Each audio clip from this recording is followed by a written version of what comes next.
Happy New Year! I'm out here on a run. I'm at some like California version of waterfall behind me. It's all dried up. Figured I'd start the new year off with a bang. So I hope you're getting your resolutions or making your commitments for the new year.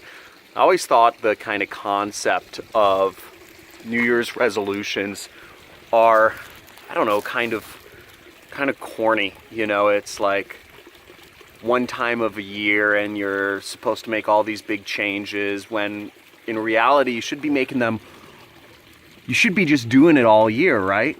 So I always thought it was funny, but I still do it.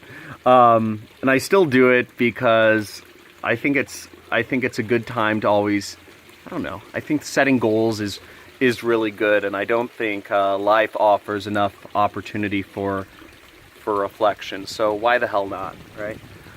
Now, I'd love to hear in the comments what your resolutions are for 2019. But I was actually sitting here. This is called Sycamore Falls, by the way. We're in Thousand Oaks. There's the sun up there. See, you can see a little stream trickle down there, and down the canyon, lots of poison ivy down there, some maidenhair ferns. But I was thinking about this year because, and there is a real end to the year, because at the end of the year, you know, business-wise, you know, it's my fiscal year end, so, you know, all of the money gets, you know, I have to spend a lot of money in taxes, and I have to put money in retirement accounts and prepay for all these things. So there is a real kind of cutoff date, just if you run your own business. So there is some meaning there. But that being said, I want to make this year spectacular, and I hope you do too. And my resolution is, I was thinking here, I was reading The Alchemist last night. Started from when I was reading that. And in The Alchemist, the boy, Santiago, is, he gets to the town of Tarifa, Spain, which is at the very southern tip of Spain, right across from Morocco, if you know maps. And he talks to this wise old king. He's a god, actually. He's not a real person. He helps. And what this person says, you know, he exposes himself, and he tells him he knows the names of his parents and who he loves and the town he's born in. And Santiago says, "Oh my gosh, you're some sort of supernatural being. You're a god." And he says, "Why are you appearing to me? What is this purpose? Why am I so blessed or lucky or whatever?" And the god's name is the king's name is Melchizedek, something like that. And he says, "I'm here to help people make decisions at a point in their life where they're about to believe the greatest lie ever told." And the greatest lie ever told is that there is a point in people's lives where the greatest lie ever told is that people believe that they are not in control of their life. That there comes to be a point in somebody's life, whether that's in their teens or 20s or 30s or 40s or 50s or 60s, where many people begin to believe that life is out of their control and they must stick to the path. And the king says that his purpose is to help people realize that that is not true, that belief is not true. So it's getting a little windy. You see that? It's kind of cool.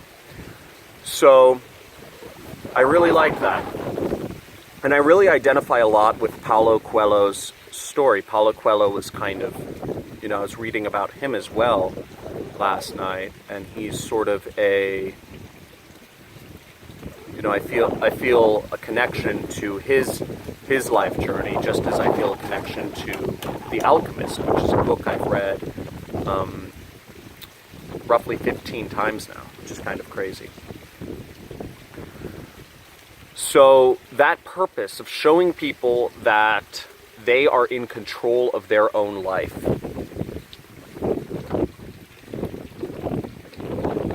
is, and just getting people excited about life, or getting people excited that, you know, that excitement that comes once you realize you're in control of your own life and that the possibilities are endless. That's the purpose I'm assigning for myself this year. And I'm going to it's going to be an overarching kind of purpose for what I do this year. And there are a lot of things within that, right? I want to affect as many people as possible. You know, it's helping as many people as possible realize they are in control of their life. And how to, you know, going about doing that. So, I like that. That's exciting. That's an exciting purpose, and I think it's very meaningful. It's very non-quantifiable. I can assign metrics to it. You know, how many people I affect, or how many people watch my videos, or, you know, there's all sorts of kind of specific metrics I can assign to that. But as a guiding purpose, I think that's going to be the question I ask myself. Is this going to help make people stoked about life? Stoked about life because it's in their control. So I set a goal, I set a purpose for this year. I'd love to hear what your purpose is for 2019 in the comments below, or what your goals are. Okay, and make sure I have I recently hired a bunch of agencies. As you know, I'm a solopreneur. I work. I don't have any employees, but I'm trying to grow my business, and I don't want to manage people. So I hired about half a dozen different ad agencies to do stuff for me, and part of that is I'm going to be releasing videos, like 5 videos a week this coming up year, starting in February. So really excited about that. We're going pretty hardcore. And so make sure you subscribe to the channel. We're doing lots of training videos.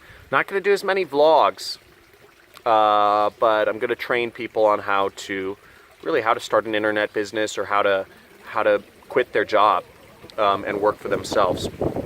So that's that's some of the details, but I look forward to continuing this journey with you in 2019. Anything is possible. Make it happen. And let me see what your experience is in the comments below. Cool. Have a good one. Go explore, have fun, and be stoked about life. See ya. Peace.